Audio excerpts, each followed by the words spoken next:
So sometimes the pace of love is really fast, quantum, and sometimes it's really slow. You are my most powerful teacher, and more importantly, the love we experience inside of our relationship is the greatest teacher. I believe if we allow ourselves to just be open, love expresses through us, as us, and we become the expression of love. If you love something, release.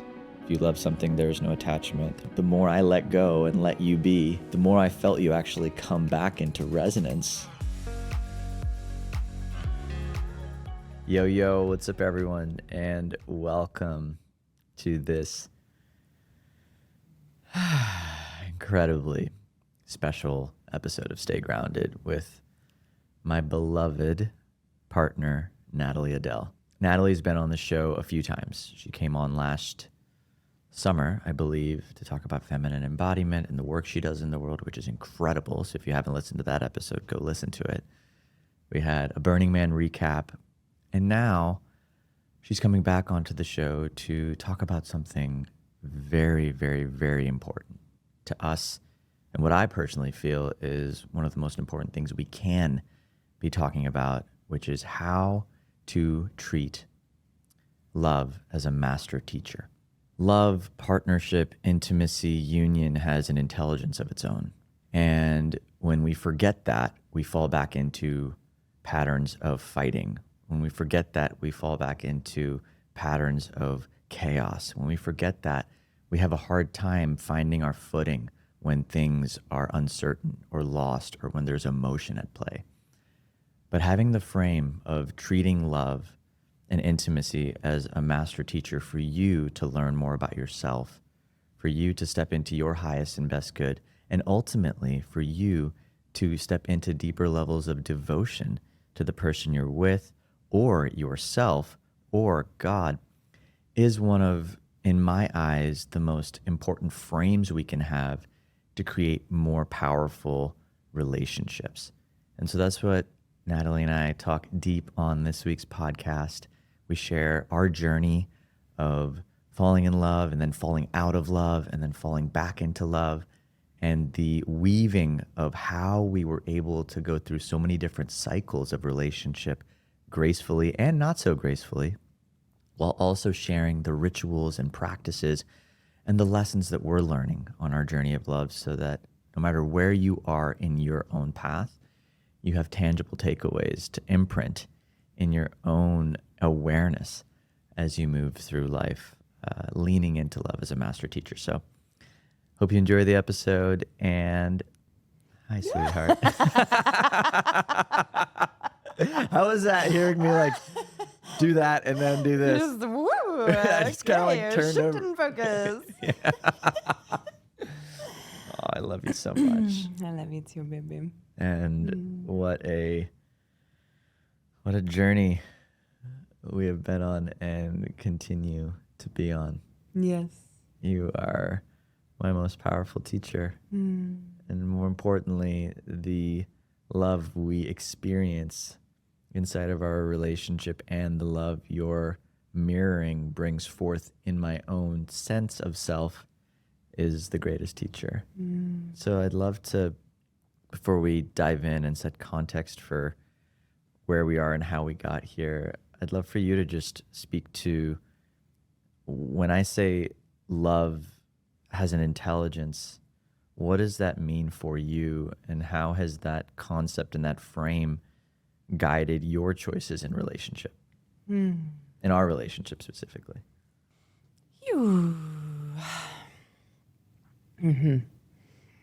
The first thing that comes through is there's two ways we can operate with love. We can do it from the head and try to express love, try to feel love, try to be loving. Or we can become the open channel and release like tension in our body and belief systems that prevent us from receiving love, and then become the expression of love. So instead of expressing love with words, with thought, with constructs, I believe if we allow ourselves to just be open, Love expresses through us, as us, and we become the expression of love. And there's a big surrender in that, because sometimes it looks like, oh gosh, I'm being asked to leave this relationship right now. I'm being asked to re-engage in this relationship right now. And it's a wild, mysterious ride that our mind could never take us on, you know? Totally. And if you try to control it with the mind and fit it in a box and try to label the experience you're having in love, it limits the possibilities. It limits the evolutionary potential that is the intelligence of love. Like what I keep finding in our relationship is the more I let go of the construct of what it's supposed to be, the more I let go of the construct and the attachment of how it needs to look, the more I let go of any fabric of the mind that is organizing something for a purpose. And sure, relationships need purpose. They need vision. They need a North Star. That is actually, in fact, a really powerful way to use the structure of the mind. But when it starts to become an attachment to an avoidance in many ways, like I feel like in our relationship, so much of the gripping and the attachment and needing it to look a certain way was coming from both of us having childhood needs and childhood parts and childhood programming that was impacting our ability to let love be what it was. Right? Like, and in many ways, it created so much conflict and rupture and a misunderstanding. And it wasn't until we actually zoomed out and started to see the intelligence of love, which was bringing forth all of our parts, all of our inner children, all of our codependencies.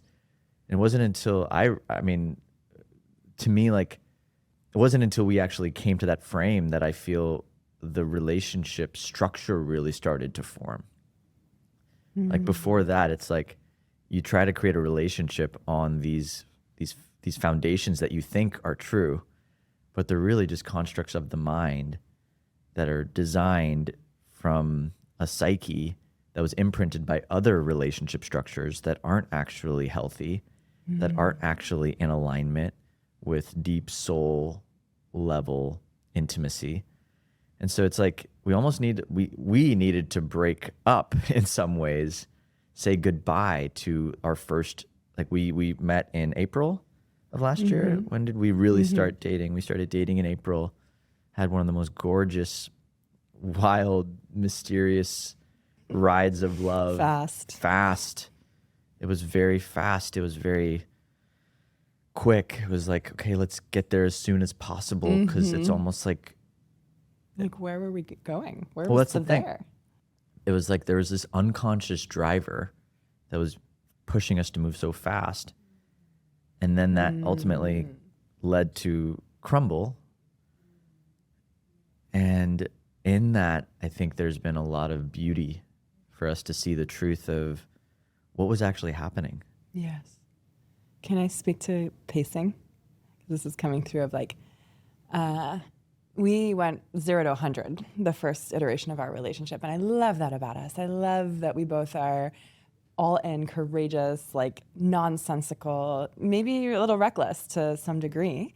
But I think that, you know, this piece of moving at the pace of love and moving at the pace of the slowest part of you. And I think that's important in our own personal growth, but also in the natural cadence and evolution of the relationship. And so I think that's another interesting piece of the intelligence of love is that it's nonlinear. So sometimes the pace of love is really fast, quantum. And sometimes it's really slow as we're tending to those really sweet parts of ourselves that need a lot of time and space. And so I think it's really important to relay that forget the timing. That's why I chuckled, like, where were we even headed? Where were we going, you know, in the first iteration? And I really feel us embodying that this time around of like moving at the pace of love. And sometimes, you know, thanks to you, you help me push my edges. It's really fast. And then sometimes, like, thanks to me, we slow it down a little bit, you know? Totally. And I would even and I feel like we take turns sometimes. Like sometimes I slow us down, and there's a desire for faster now on your end. Yeah. But this is the dance of actually looking at, okay, what's driving our need for connection? Yeah. What's the underlying, unspoken, deeper core need that is expressing itself as a complaint, as a rupture, as an anger?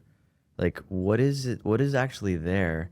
And I believe that in order to get there, like, we actually needed to close the first iteration of our container. So for everybody listening and watching, Natalie and I, we consciously uncoupled at the end of November. And it was a beautiful yet also really intense period for both of us, because there were so many, we moved so fast, so quickly, and so many ruptures, and so much was going on that the relationship just exploded. The container couldn't hold it. And in that rupture and in that separation, it was a deep period of self-inquiry. Like, you were doing medicine work, I was doing medicine work, I was doing deep prayer work. You were also in a space of like not wanting to, I dare say, waste the medicine of heartbreak. Yeah. But there was, at least for me, I can speak to, like, it wasn't until we broke up that I had an opportunity to really be with the truth of what was actually driving the resistance to going deeper, what was driving my avoidance, wanting to pour myself into work, what was driving my almost like my pulling away from the invitation to love. And all of that was rooted in deep fear. Fear of failure, fear of getting it wrong, fear of being rejected for all that I am, fear, and meeting you was in many ways an initiation, because it brought forth all of that, everything in my shadow that I was keeping safe from being seen came out in our intimate container. And I didn't have languaging for it, words for it. You didn't have languaging for it, words for it. We looked at our parts that came up as like, this is who Raj is, this is who Natalie is, as opposed to sensing and loving the deeper parts of us. It's like, no, there's a deeper soul that we chose. And then there are parts that are showing up now because what we have is actually really good. Yes. And I couldn't see that clearly until we separated and broke up. And that's why I'm also so proud of us, because of the way that we transitioned. It wasn't seamless. It wasn't without challenge. But at the core of it, there was a thread of love. There was a thread of like exhaling, like even in, transitioning, like we were supposed to move to Costa Rica together and you stayed in my place. Like that was a big expression of like, hey, like there's an exhale. It's not this like, oh, we broke up, you're out of my life kind of energy.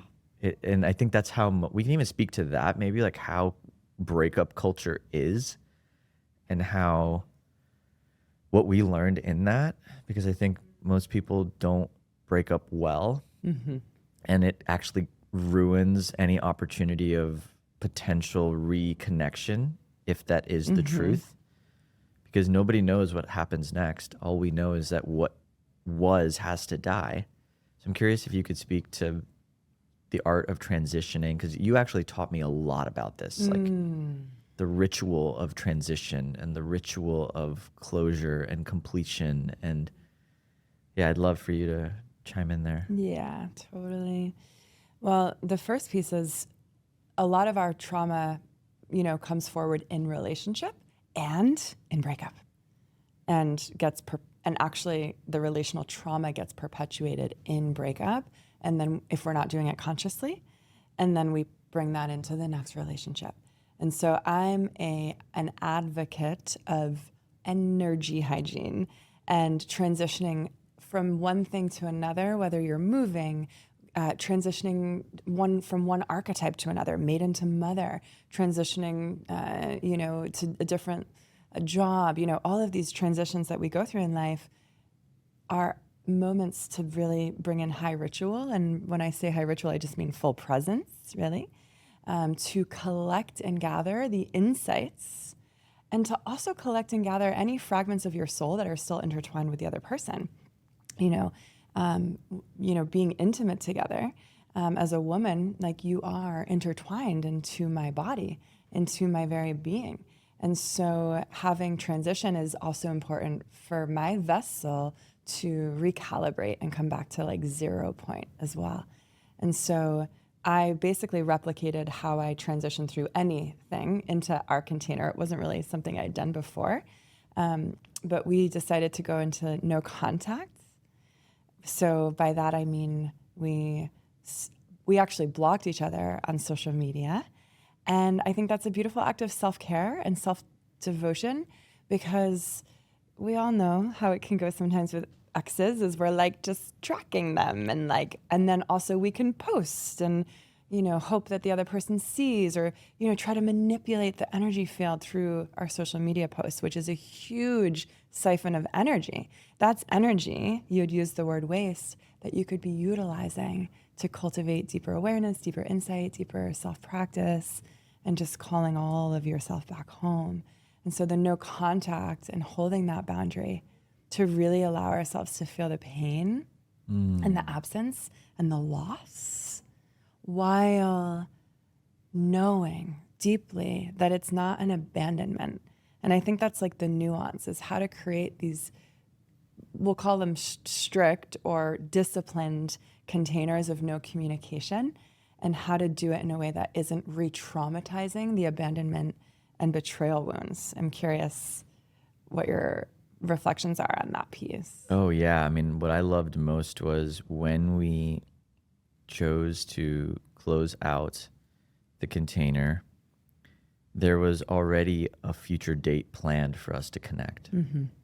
You said it. It's like, hey, like I need 8 weeks, which is how much you had shared, like your body needs to fully release me. Yes. Energetically from your physical vessel. And that was too much for me. I couldn't do 8 weeks. And so I remembered even coming back and being like, actually, how do you feel about 30 days?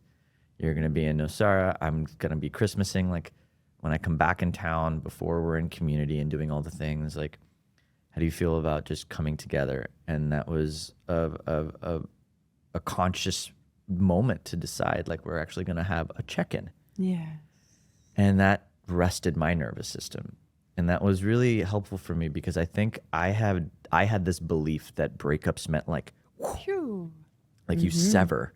Mm-hmm. You sever the person, you sever everything about them. And I realized that was coming from a deep resistance to feeling the actual hurt, feeling the grief, the betrayal, whatever flavor of that for me that was there, the loss, the anger, like I didn't want to feel. And so it's easier to project and be mad and tell you you're wrong, instead of like letting the humility of the situation, the powerlessness of the situation to move me, to shape me, to change me, to alter the way that I was seeing myself. And there was something so powerful about knowing we were going to have another checkpoint to share lessons that gave me accountability to not want to waste this time. Yeah. Like I knew that whether we were going to get back together or not, I didn't know. I didn't know what was true for me at the time. I was in a lot of deep confusion and contemplation around my parts and what they were telling me and why they were showing up and what was preventing me from really going all in. And like I was in that. And so like I just remembered being like, yeah, okay. Like it gave mission. It gave focus. It gave direction to my process, to my inquiry, to my prayer, to my intention. And it was so valuable, because I still remember when we came together that first month, it was like, it was a month, it was like so healing, because we were like at a halfway point. Like it was almost like a 2-month journey of that. I wouldn't say it was like we ended the first iteration of our relationship, and then there was a 2-month period of us really just being in deep ceremony with ourselves. Like there's deep ceremony with self. And in that, deeper clarity emerged for you around needing to let this rest all the way. And I remembered me being in a space of like, oh my God, no, like I actually want to be together. And I felt that before you did. I was moving away, you were moving towards. Yeah, like you were saying goodbye to Costa Rica, you were saying goodbye to everything, and including me. I was in the bucket of Costa Rica. And I remember that itself being one of the most important initiations of my life. The most important initiations to like have the certainty and knowing that like, oh no, like you are it. And then for me to feel the loss of that. What was if you could title the initiation, what was it initiation in? In deep trust in God, deep trust in like, if you love something, let it go. If you love something, release. If you love something, there's no attachment. There's that beautiful Rumi quote that I just so appreciate. If you love a flower, but you pick the flower up and you take it with you, the flower withers and dies. So if you truly love a flower, don't pluck it, come to the flower, tend to it, care for it, let the flower be the flower. And it was my first real time I get to actually practice that. Yeah. Like really, okay, like you had a path you were following, which was that way. And I was not going that way. I was not moving to Austin. I was not, I didn't know what the path was gonna, and I wasn't here to force, manipulate, control, coerce, make something happen, because you can't control or contain love. The intelligence of love was taking you that way. Yes. And the intelligence of love was bringing forth these deep realizations in me and causing me to let go. And so there was that deep initiation, and, what a gift. And I remembered us, truly closing out. We had a completion ceremony that was gorgeous and beautiful. And that was also mystical because we were starting to learn so much in dying. The more I let go and let you be, the more I felt you actually come back into resonance in so many ways. And it was a beautiful time period, that 2 month, really rich. And then when we closed that, that's when I think our official kind of like, we are not in each other's, well, even though then we were still kind of in each other's field. But I don't know if you have anything you'd share to that or add to that. Yes, I think there's a few really important points here. And, I just had this realization as you were speaking, is we learn about attachment styles in relationship, right? Anxious attachment, avoidant attachment, and then there's secure attachment. And then I'm like, oh yeah, that can also be applied to how we break up. Are we avoidant in our breakup? Are we anxious in our breakup? Or can we be secure in our breakup? And so I think the structures that we set up for ourselves of having those connection points, so that overrides any avoidance. Having the boundaries on social media overrides any like anxious patterning, so we could really sink into this like secure moment for ourselves. And I think a really important part to mention here is we speak a lot about we allowed our relationship to die all the way through. That's important. Right? And because one could say that they're doing that, but then there's like a little like wink of like, but like not really, that like I know we're gonna get back together. And so it feels really important to, beyond the words and what stories we're telling, like deep inside, only we know, are we really letting it die all the way through? Because us doing that, we knew we both had to do it. We both knew we had to do it.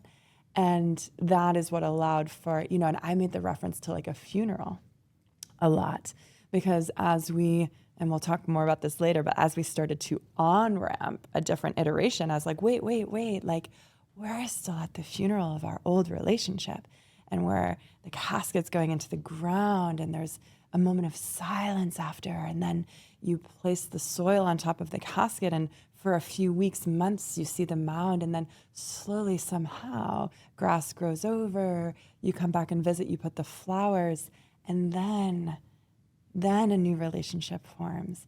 And so like the full honoring of letting it die all the way through. And for me, choosing to leave Costa Rica, the place where we met, the place where we were supposed to be living together, to move to a city that currently wasn't one of your active hubs where you had a home, to a place that I knew nothing about, knew hardly anyone about, was me building momentum. And when you think about the word momentum, it has the word moment in it. So it was like me being fully present in this moment and signing a year lease to a place that I called Casa Devotion. That was another moment of me letting our relationship die all the way through. Because even as I was about to sign that lease, like the lease was sitting in my inbox for like 10 days. And I was like, I don't know if I want to sign it. Like, what if Raj and I get back together? What if I meet somebody else? What if?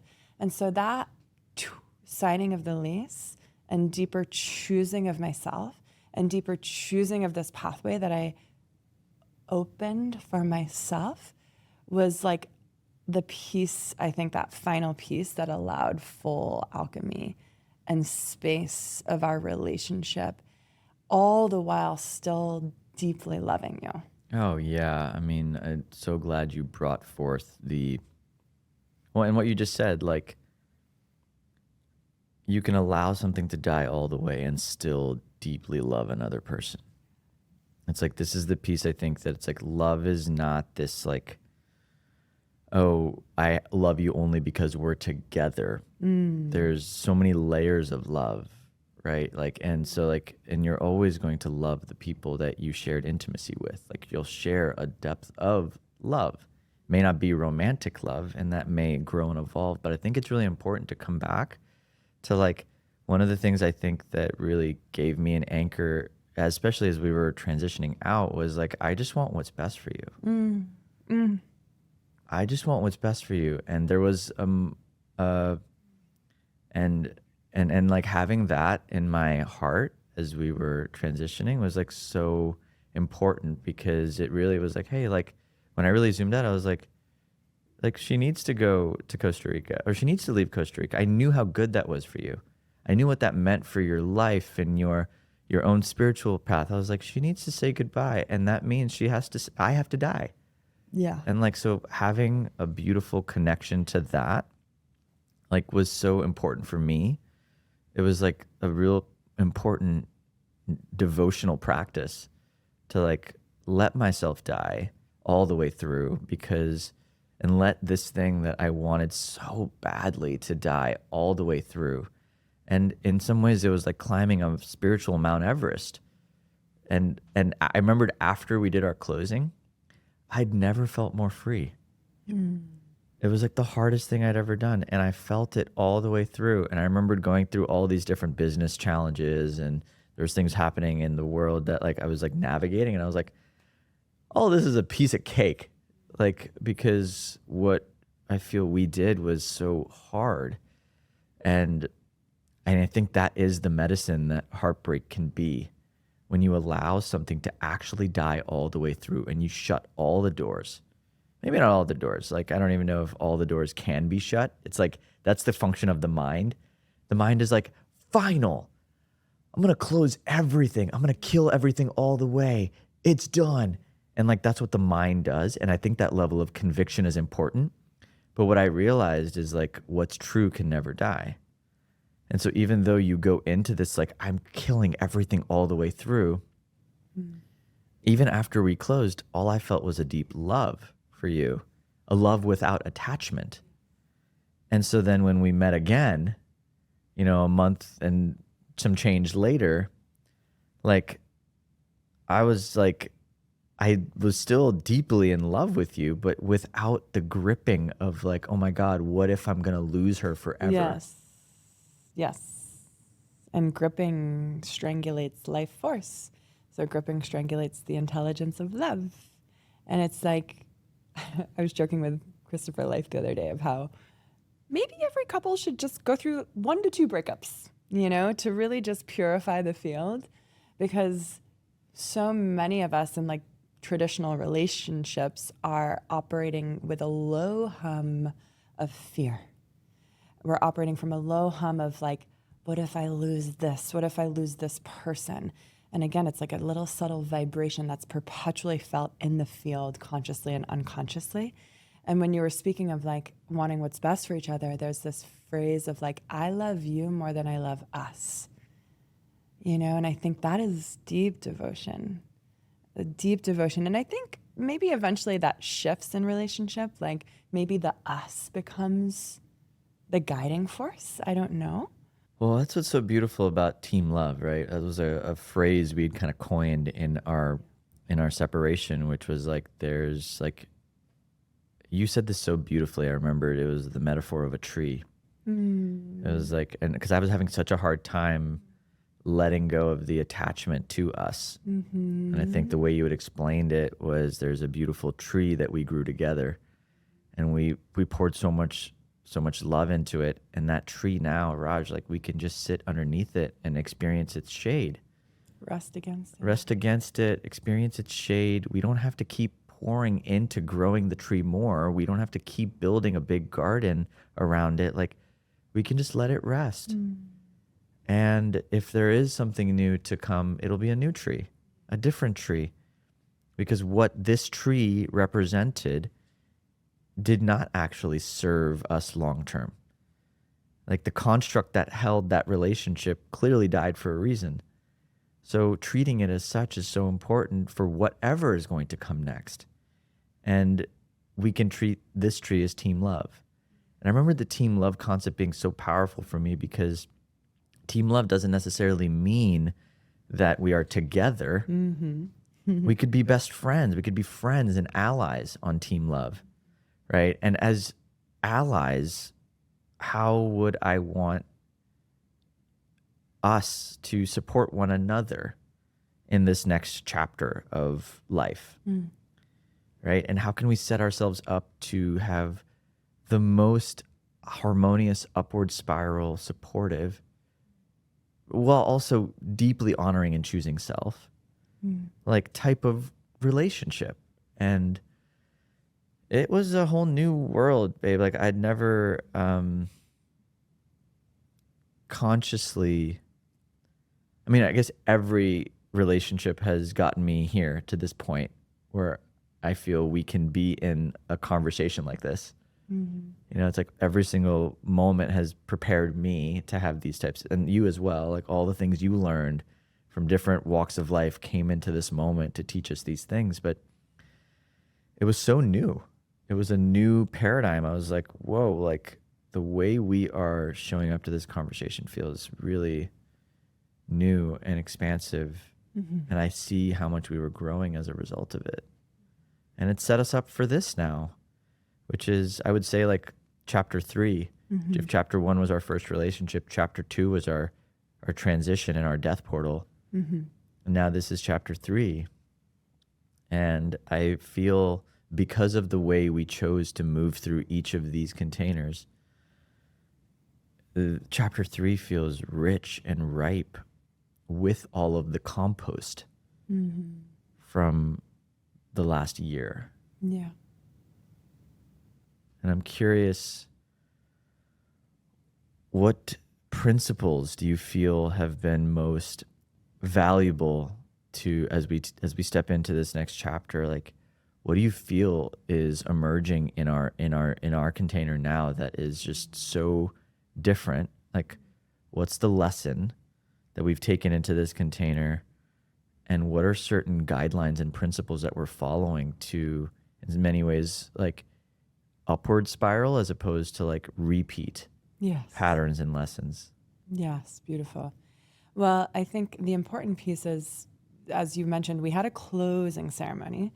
So just to offer the recap of like, we transitioned end of November.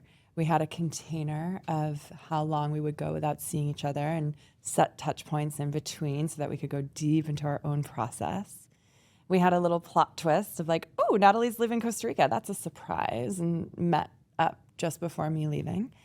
And then we had a closing ceremony. So that was like the funeral pyre, you know, letting it all die and burn. And in that closing ceremony, though, we had some really beautiful prompts of like, what are we so grateful for? And we even wrote each other gratitude letters, and even brought up the prompt of like, what is it about you that I like, that is so rare that I don't even know if I could find in somebody else, that's so unique to your imprint of the soul. And it was such a like to close a relationship with gratitude. What did we learn? Like, just feels like so much emotional maturity and honoring and reverence. And then also like kicked up this like, wait, what are we doing? Like, we love each other so much. And so then we did our closing ceremony. I moved to Austin, and then you came for South by Southwest, and we had dinner, and we were both totally unattached to like what happens at this dinner, you know, like I'm just like on the ride of love, you know? And we realized we're going to re-enter a relationship, but it's going to be different. And how is it going to be different? And so it feels important to share that we also did an opening ceremony. And in the opening ceremony, we had like really beautiful prompts of like, what are our vows and commitments to each other? What is my commitment to you? And what is your commitment to me? And how, and this is like a key piece to answer your question, how are we not going to self-abandon? Because we moved from codependent relating to, in our breakup, independence, like self-choosing, sovereignty, self-devotion, freedom, reconnecting back to our tribe, going deeper into our purpose, like really expanding the width and depth of who we are as individuals. And then in the third iteration, we're moving and we're learning. It's a learning. We're learning how to interdependently, sovereignly relate. And so I think that question of like, really was so much love and compassion looking at how do I self-abandon when I'm in relationship? Not even when I'm in relationship with Raj, but when I'm in relationship, period. How do I self-abandon, period? And lovingly look at all those ways. And I wrote them down, and you wrote them down, and then brought them forward to each other in our opening ceremony and said, hey, baby, like if you see me doing this, lovingly call me out, because it doesn't serve the union. Because when I self-abandon, now we're going in a downward spiral. Now we're creating the grounds for resentment, and it's not sustainable. And I think that's a really different piece. Our first relationship was like Amazon Prime, same day delivery, baby. This is sustainable and has more of like a permaculture feel to it. Yeah, I'm glad you brought up the self-abandonment piece, because I think speaking them forward to each other is such a form of self-advocacy. Like, I love myself so much that I'm going to actually let you know all the ways that I have a tendency to not love myself. And as my beloved, can you advocate for me in loving myself more? Because doing so helps pour into you. And it's this beautiful regenerative cycle. And that, to me, I remembered even when we had that conversation, I remember like even now, like my body just full, because like I don't have to, like, because we're human and like patterns show up, and sometimes we get busy with work and we're doing all these things, and like, you know, self-love is a journey. It's like a journey of learning how to do it. Like, I feel like we're all learning how to love ourselves and choose ourselves while also choosing another and devoting to another. And so to have a shared team love agreement that like, hey baby, like when I see you self-abandon, like I'm going to gently love you and call you forward. And also, like, to that vote, like I think a big principle that's been really valuable for us this time around is giving each other the benefit of the doubt. That's huge. You know, like when there's a part at play, whether it's like a part that's critical or a part that's judgmental or a part that's, you know, that's sulking or a part that gets angry, anything that's like present, instead of looking at each other and being like, oh my God, there he goes with that thing again, or there she is with that thing again. Instead of going down that spiral, it's like coming back into deep remembrance of like, oh no, like let's look underneath it all. Let's actually look at the depth of the love we share. Let's look at Natalie through the lens of God, of devotion, of the soul that she is. And let's lean in and be like, okay, like why is her soul bringing forth this child part, this pattern, this piece that wants to be expressed? Why is it showing up? If I truly believe, if I'm choosing this beautiful human being for the soul that she is, why is this showing up? And how is my behavior, my part activating that. And like to have that frame of like, she's not the part. She's not this thing. She's not this behavior. She's so much more. And there's an intelligence of love that's bringing this forward. And I'm going to give her the benefit of the doubt. She's not actually angry at me. There's something deeper. And if she, and it's like, there's always something deeper that's being touched. And this isn't a way to bypass responsibility. If we do fall short, it's to take ownership and to apologize.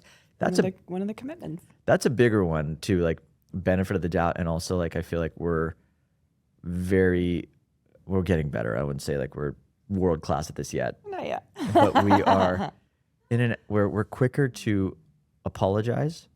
Yeah. We're quicker to forgive. Oh, that was a hard one for me. Yeah, we're quicker to apologize. We're quicker to forgive. And we use those both as technologies in our relationship. Like, I know that a really honest, authentic, heartfelt apology is going to get us out of a state of dysregulation faster than anything else I could say. And a please forgive me, the Ho'oponopono structure of like, I'm so sorry for hurting you in this way. Please forgive me for these parts that I didn't have a good handle or control on. Thank you so much for all the ways that you love me and support me and help me grow. And I love you so much. Like that structure in relating, I think has been so helpful. There were a few times where you followed that structure with me where I broke into tears. Yeah. Specifically speaking to your part. So like offering the Ho'oponopono prayer to the part of you that felt shame, to the 12-year-old boy in that moment who felt shame. I'm sorry that the world didn't teach you this other way. I'm sorry. Thank you for protecting the man that I love up until this moment. So really pouring that Ho'opono prayer into the part. I mean, you went a layer deeper. Like you actually surrendered your own ego, which is the skill. Yes. That's the skill that I feel both of us in this next iteration are really leaning into is like, I love us so much and I love you so much that I'm willing to die. Yeah. Because we both already died. Yeah. Right. We both already died. So it's easier for us to actually just let those parts and those egoic structures die and let it happen because I'm like, I know what's on the other side of that. I've seen it enough times. When you hear an authentic validation of the part, and there's no better validation than me being like, baby, I'm so sorry for dropping the ball so deeply. And your hurt is so valid. And I'm so sorry. Yeah. And like, just to give that validation to the part, and then I see your body soften. Can I share the story of that moment where I apologized? Yeah, Sure. Sure. Feels relevant, like in this moment, as a teaching point of like, it's one thing to say like, yeah, take radical responsibility and apologize. But I think speaking to the difficulty of it in the moment, and I believe that is the moment of devotion. It's not when things are great and I'm giving you a massage or you're worshiping me with love. The devotion is, can I lean in now when my whole body's contracted and I feel fire in my belly?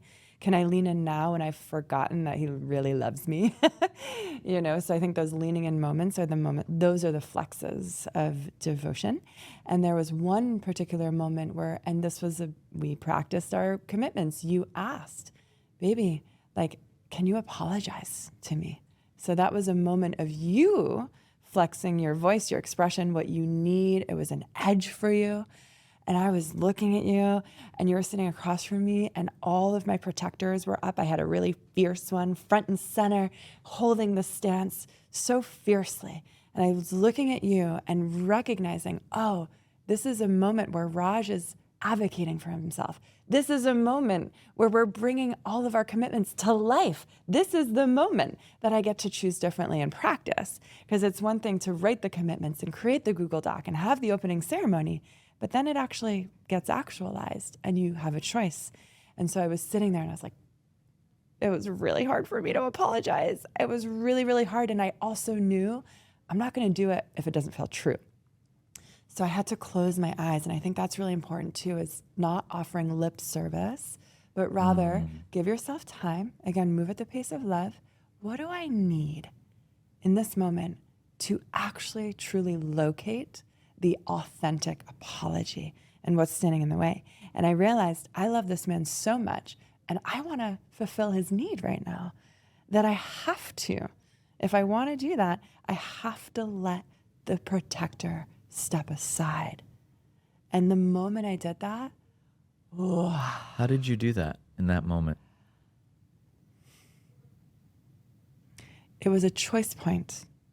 And I knew the old way really well of like, I want to be right. And I want to fiercely defend. It was even my stance in my body was different. And so I'm deeply connected to my body. I could feel, oh, my little part that's fierce was sitting right here in front of my heart, pointed forward, just armored up, just so ready, gripping the armor because it's so exhausted at doing it all the time. And I was like, oh, well, what if I asked that part to step aside for a moment? And that is the ego death right there, because it's leaving in a quivering, vulnerable state everything exposed to you, the person who could hurt it the most. But in that moment, there was like an instant liberation of energy. And I dropped into my heart and I just started crying. And I was like, I'm sorry. And I truly felt and said it from a space of truth. And once I did that, I was like, oh my God, I feel like I have a lifetime of apologies to the masculine that I've been too proud to say or too numb to feel. And so allowing that, I just like, whoa, wow. And to look at you and be like, wow, I really am sorry. And moments ago, I couldn't find that. And so that was something that, and even just me relocating the protector, the armor, that's healing in and of itself. Because now I get to know, what does it feel like to have a heart that's fully unguarded? Yeah, I still remember that moment, like the second your tonality changed. I could feel actually, like, I don't know if you recognize this, but when you were doing the apology, like it actually started, I could feel that it was being done with the protector there. You asked the protector to step aside, but the protector was still in the room. And there was a clear line of action and I could feel it. But just because I was so not used to hearing, like it was my first time ever asking for an apology. Yeah. And you had been beautifully, like, in this iteration, you're like, Raj, I really want you and am advocating for you to be bold with your needs. Like, you've named that, and it's been so edgy for me because I actually don't know how to name my needs. I didn't even know what my needs are as somebody who's never really been taught or modeled how to locate needs, know what needs are, have desires. Like, I've had to learn that over time, and you've been a beautiful advocate for me in locating my desires and my needs. And so, like, when there's something that shows up, like, oh, this was a small thing that felt really hurt, and me advocating for that hurt part and being like, I actually really do need you to say I'm sorry. I don't want to brush over this. I actually want to hear I'm sorry from you. And like, it was so, I remember it even being like, baby, like, this sounds so stupid. This sounds so, I was like judging myself as I was asking for the need because it was so uncomfortable. And so the fact that it was so uncomfortable for me, even just you saying I'm sorry with your protector in the room, I could feel it in your voice, but it was such a game changer. And the second I heard you say I'm sorry, like, I started bawling out of control. I just remembered like crying so deeply because I felt so shameful and so, like, it was so much shame being liberated around like pain and like, I can't believe I'm getting her to do this right now. I can't believe she's actually doing it. I can't believe this feels good. It was so confusing to me in so many ways. And then it was all like liberating. Yeah, everything was unraveling for me. But then in you seeing the impact it was having on me is what then caused you to soften and like really let that part die. Because then the love you have for me got activated. And then I remembered after that, it was like, you know, I remembered you called your mom right afterwards and you had like a beautiful experience with her. And then you had a whole day of like deep feeling and it opened up something so much deeper for you. And it was a mirror for, and a stand for like what this next iteration of relationship is, which is a devotion to the intelligence of love. Like, in that moment, my parts, standing up for my parts was the most loving thing. Yes. Me advocating for that. It was not choosing the relationship. It was, in some ways, macro, it was everything. But the intelligence of love was having me advocate for me. Yes. And through that, liberated so much energy, because the intelligence of love then was asking you to do the same. And I think that frame has been so valuable as we have been creating a new iteration, because every time now there's an egoic expression of our psyches at play. Every time there's a part in the room, we know what's about to happen. Yes. Like there's an understanding of the mechanics that are at play here, and there's enough touch points of like, oh, this is the brilliance of love. Like we've now been shown enough times the brilliance of parts and what they're actually trying to liberate, and the depth of bound energy that wants to be released. Yes. And what that opens up for us, the depth of softness and Yes. teamwork Trust, and safety, trust, safety, intimacy. lovemaking. Everything is juicier and yummier and safer and more connected. And I feel more supported. And that to me is how we love each other's nervous systems, right? A devotion to each other's nervous system and the collective nervous system of our relationship is, I feel, a new thing that's been emerging, and it's been a complicated nervous system to balance. Yes. And I think, and we've said it, but I'm going to say it again, I believe how valuable it is. We speak a lot about like conscious uncoupling, but I think conscious coupling is really important. So consciously entering into relationship. Yeah. And as soon as you feel like, okay, this is going in a direction of relationship, and we consciously coupled in our second iteration, and we came together with frameworks, and we created the document of like our commitments to each other, and how are we not going to self-abandon. Also, what are our key values? Like we really want play to be more part of our experience this season. And so you create that when you're in a not triggered, loving, expansive state as a map for the moments where you're numb, you're disconnected, you're angry. You refer back to it, because those are the choice points. I think for me, that's been the biggest lesson this year in my path to devotion, is like, I could learn all the things and, live the lifestyle of devotion, but it's those little choice points on a Tuesday afternoon when he triggers me to choose differently and to replace, I like to say, replaced tension with tenderness. So the body can really be a good indicator. And as we learn each other more, I can see when you have tension in your body. I can see when you're in a nervous system collapse. You can definitely tell when that's happening for me. And so we can use that as a doorway in of pausing. Okay, where's the tension in the body right now, and what are you protecting, and how can we unhook with love? That's been a new one for me. Like I'm a framework, a pattern mapping. That's like my world. And so like being able to see the texture of patterns that are yours, the texture of parts that are yours, and then being able to map those parts to the way that they interact with my parts, and have that documented, and be able to actually see what's going on when I feel this experience, and what does that bring forth in you, and how did we move through that?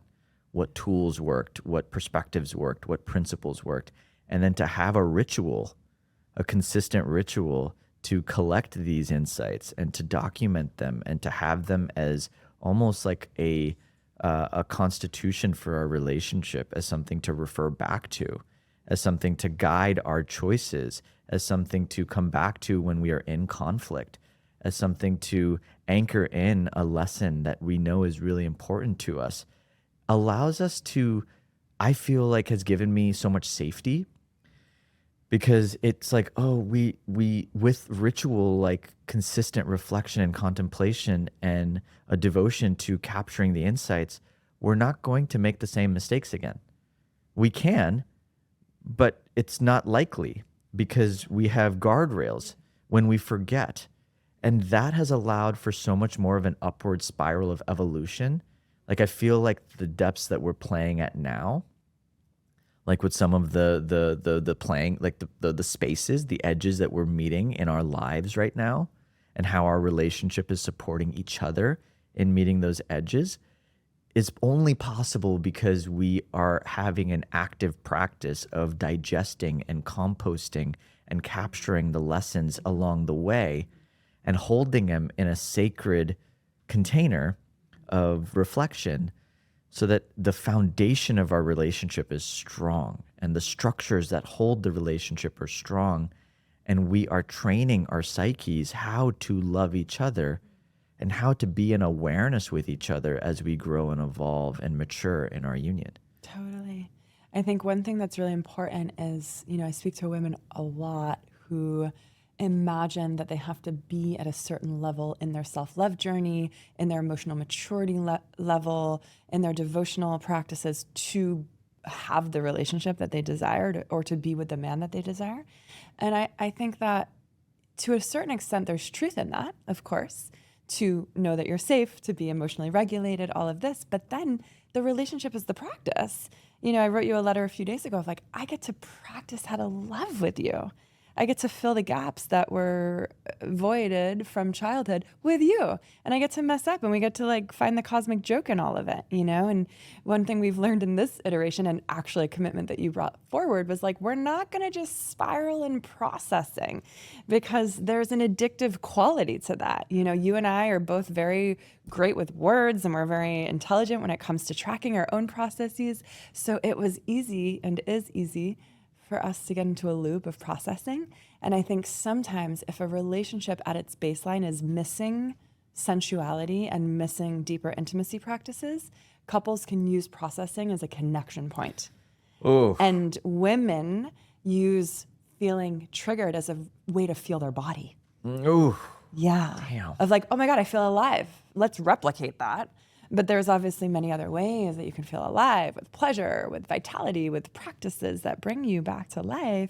And so you really led with, we're not, and you held that line, and I pushed it a few times, of like, we're not processing the way that we used to. It's a pattern, And so I really see us utilizing like I feel it as like the tantra of relationship, where we are balancing the masculine and feminine universal energetics. So you're helping and we're both creating frameworks, structures, utilizing AI, creating master documents. Like we're utilizing the masculine linear pathways so that then the Shakti and the love can flow with wild abandon because there's safety and frameworks. And literally, like all of us are probably repeating about 3 to 5 patterns in relationships that show up differently, but they're usually like pretty similar. So once you can locate those, create frameworks for it, how does it feel when we're there? What are the words that we say? We've been here before. We know how to navigate this one. And I find in this version of our relationship, we move through conflict much faster. Oh gosh, it's actually so healing and liberating for me because I just really want to double click on what you just shared because it's so profound as a man to recognize that like, and not just as a female, I would say like everybody, like we want to feel.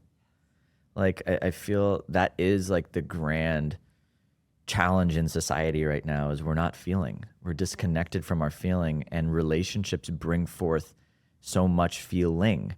Like the conflict is a point of feeling, and processing is a way of staying in connection.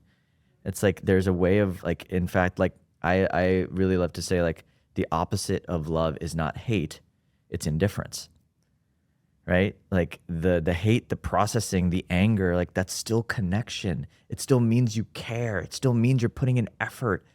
But like, to me, I just so appreciate you being willing actually to really see that as what it is. And for us to both be like, no, processing is a pattern that both of us are really used to. And it's a way that we stay connected to ourselves. It's a way that we stay connected to our process. There's a passion in it. It's like, how can we actually allow the dissolution of conflict quicker? And can we be more devoted to dissolving conflict as opposed to learning the lesson? Because there's a story that like, oh, by processing, we're going to learn the lesson. Yes. But loop. what we're learning is by dissolving, we learn the same lesson, if not faster. And it doesn't require us playing ping pong. It requires us letting ourselves die and letting the intelligence of death, those micro deaths, those ego deaths, actually pop forward the felt insight, the felt sense making that is actually truly connected to what our path is in this life. Like how we are to live in relationship and in life is found through the subtle dying, not through the ping pong of processing. Totally. And integration is a thing. I mean, after we have conflict ruptures, like one thing I think we've been doing really well is just learning. Yeah.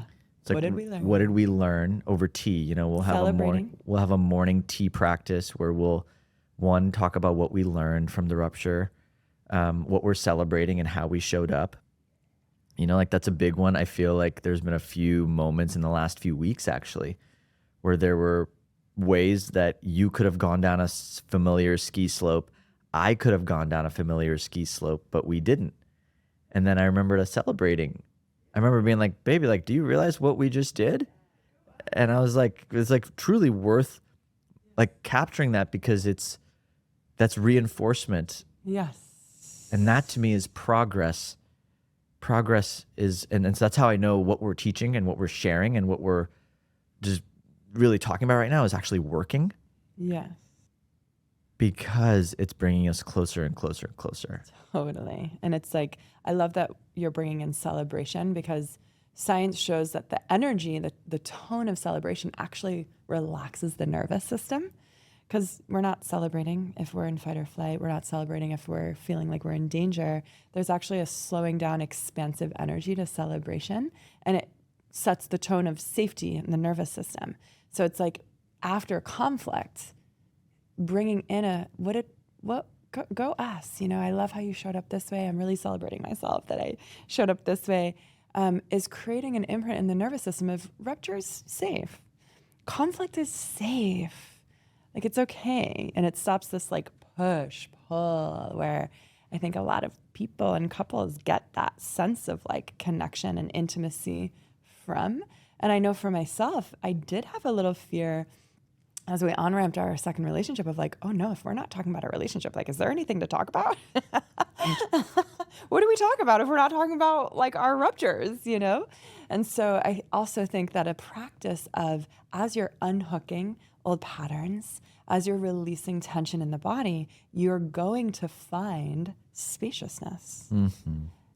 In conversation, in your body. And so learning how to be comfortable with spaciousness as the intelligence of love is re-architecting is really important. Because I feel like now we're on like the ride, we're like in a good groove, but there was like a moment of like, uh-oh, like what happens now? Well, that's the piece. Like there's a great book, The Big Leap by Gay Hendricks, and he talks about the upper limit problem, which is the thing that actually messes with more people who have epic lives than anything else. It's like you get to a space where you are experiencing more love, abundance, peace, ease, gratitude, whatever in your life, and you're at that upper limit. And because the upper limit of whatever you are feeling is not familiar, the brain registers it as unsafe. And so those are the moments where the sabotaging patterns come back into play. The need to process, the need to go down a ski slope that feels familiar. But in those moments, you know, Gay Hendricks in the book, he talks about, you know, when you find yourself wanting to go to sabotage, can you jump to gratitude instead and like actually repattern in the moment of like, okay, I feel myself wanting to actually bring something forward and like pause.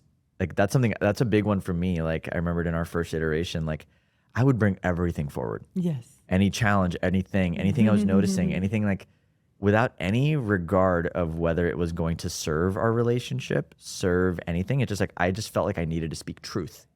I was like, and that's how it looked like. It was like, I need to speak my truth because truth is a value of mine. It needs to come forward.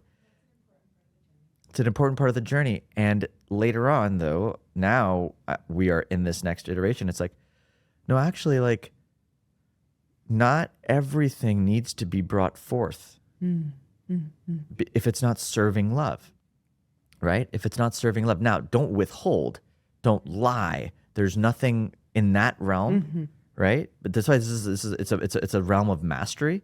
But it's like, it's to know when you have a sabotaging part coming into play that wants to pick a fight about something that you know is actually irrelevant in the grand scheme of things, or wants to bring up something because it needs to be seen and heard, not because it's actually adding value.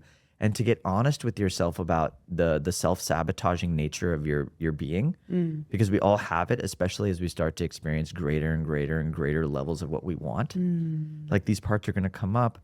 And that's the piece I've been really appreciating about our working space is like, you know, even you, like the other day, like you had a part show up, and like you, instead of bringing it forward to me in the moment in the way that you normally, At 3 in the morning. at 3 a.m, there would have been like a voice note or a No thing bueno. or something that wasn't going to serve the union. Not graceful. You paused, you circulated, you allowed, you came back to the principles, and then you came forth the next day and you communicated to me, recognizing and acknowledging, hey, there was a part of me that wanted to self-sabotage. Yeah. And I'm going to rely on this principle of, you know, benefit of the doubt and all these other ones. Like, Yes. and I want to bring it forward as a conversation. And just that energy, you still brought it forth to me, but by saying it the way you did, I was like laughing. I was like smiling with it. I was like, oh, baby, like, yeah, like, here, let's talk about it. Let's bring it forward. But it didn't come in that like, Yes. you're wrong, I'm attacking you. I'm making a predisposed judgment about who you are based on my lenses and my projections and what I have running in the background.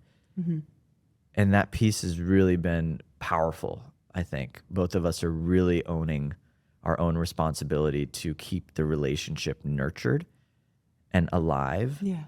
and connected.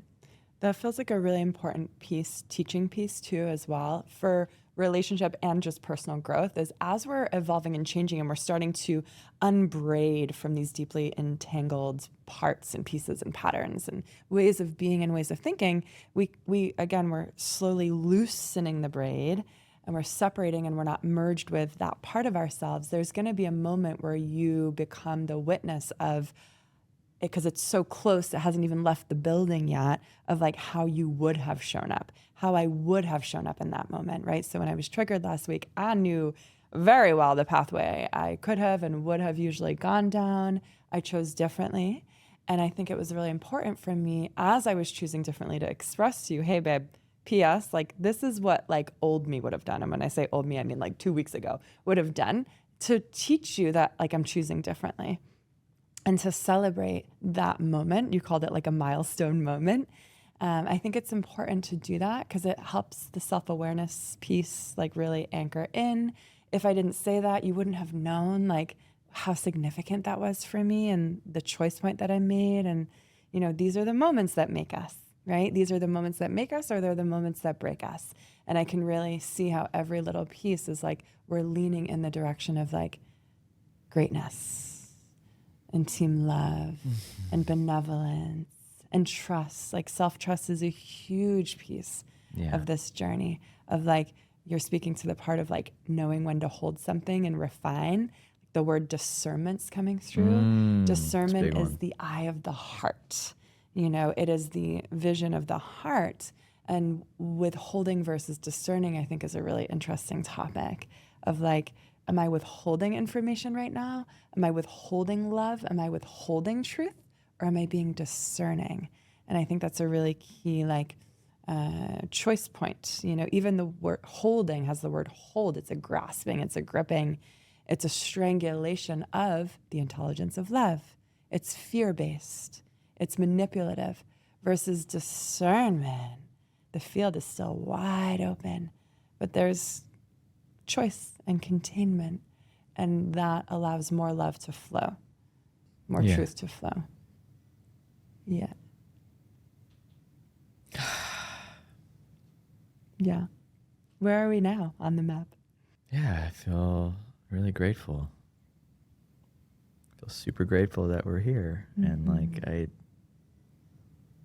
just love you so much. And I just adore the human beings we're becoming as a result of choosing to be fully in relationship and to shut the doors Yes. and to really be committed to each other's evolution and our own. And I feel the safety, I feel the connectedness, I feel God, I feel ritual, I feel myself coming online in such magnanimous ways. I feel a depth of devotion and prayer to my mission and my work, and I just feel so lucky. I feel lucky, I feel privileged, I feel honored, I feel just graced. Like we went through such a tough moment. It was such a tough chapter of feeling and being with the depths of questioning, and there were so many moments I just didn't know where to go, and like each of these moments brought me closer to God, and like the relationship to God that I have now as a result of our relationship is priceless. And to have a God-led union, like where when I say God, I mean love. Like God is love in my eyes, like, and the intelligence of love and the intelligence of God, like divinity moving through us to grow us, to shape us, to birth us, to give us the capacity to birth and create and add value and impact. Like God is so here. And I feel love, God, the intelligence of both, so alive, and us so committed to that. And I feel very lucky and very grateful, and ultimately just so smush in love for this delightful, stunning, radiant, just graceful woman. And I feel just The Most High. the most high on the privilege of getting to love you. Yes. Thank you. Yes. I just want to share too, like in that choice point moment, as I was like, do we lean back in or don't we? The woman that I get to become through loving you and through devoting to loving you is why I said yes. The initiations that specifically loving your soul get to wield me, like the union is like the knife that's carving me as a woman in a way that I cannot do on my own. Oh, I'm proud of us. I'm really proud of us. fuck, I am so proud of us too, man. It's just I'm very proud of us, and I'm grateful is the only word I have. Just I feel so blessed and grateful, and I'm just really grateful this is the conversation we're having today. And it's a trail marker, and I'm really excited that everyone who's listening is a part of it, and that you've been, privy to Raja's journey and our journey. And this is a moment, this is a trail marker in our moment of like, we're here and we're celebrating our love, and we're sharing that we're learning and trying and practicing and humbly dropping and making mistakes. It's a practice. Love is a practice. Yeah. Okay, I got one last question for you and us, maybe. How do we stay grounded in our relationship? Like, what is a practice or a ritual that you feel is, I mean, we talked a lot about this, but I'm curious if there's anything that's coming forth for you in this conversation. I would say two pieces. One's tactical, one's energetic. The energetic piece is sovereignty in the regulation of our own nervous systems. So I think this is where some relationships can get a little twisted, as one person's usually more grounded and one person can maybe be a little bit more frenetic. So we're both taking responsibility for our groundedness. And that gives wiggle room and grace for days that you're not grounded and I'm not grounded. But generally the ecosystem of our relationship, because of the two people that are in it, is grounded. So I think that's the first piece, is just staying grounded in and of ourselves through our own practices. And then also having a metronome, a cadence, a daily cadence of connection point through ritual. So if we're together in person, that's morning tea. I feel practices like really dropping in and making eye contact, like putting the phones down and just offering our greatest asset of attention and gaze onto the other person from the level of the soul in the beginning of the day before the chaos sweeps in inevitably. Yeah, I'm curious what your answer is. Yeah, I mean, I think tea and like having a ritual for us to, well, like we sit for tea, but then we digest and compost. And I think that's just so valuable as a practice for us to have a regular touch point to just like integrate. Like I think integration as a skill, as a ritual is what allows us to stay grounded. Like when we're feeling like there's so much happening, work, business, clients, like travel, event. It's like there's so many things happening, community, everything. But what brings us back is ritual. And that ritual of tea, you know, just like having consistent ritual and ritualizing the relationship, whether it's a weekly date night, a weekly integration night, it's like a monthly thing. It's like there's these rituals, I believe, are how we stay grounded. And also in a continuous learning.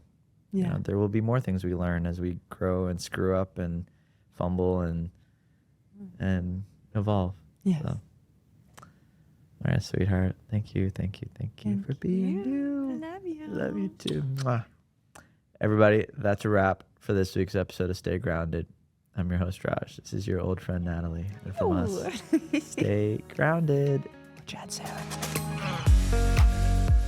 Thanks for tuning into this week's episode of Stay Grounded. No matter where you're from or what you're going through, I hope it helps you remember just how incredible you are and have always been. If you're on a path of emotional healing or self-discovery and would like to learn how Liberate can support your journey, head to www.rajana.com/liberate. That is LIBER8 to learn more about our current group programs and one-on-one offerings. I love you guys, and I'll see you next week.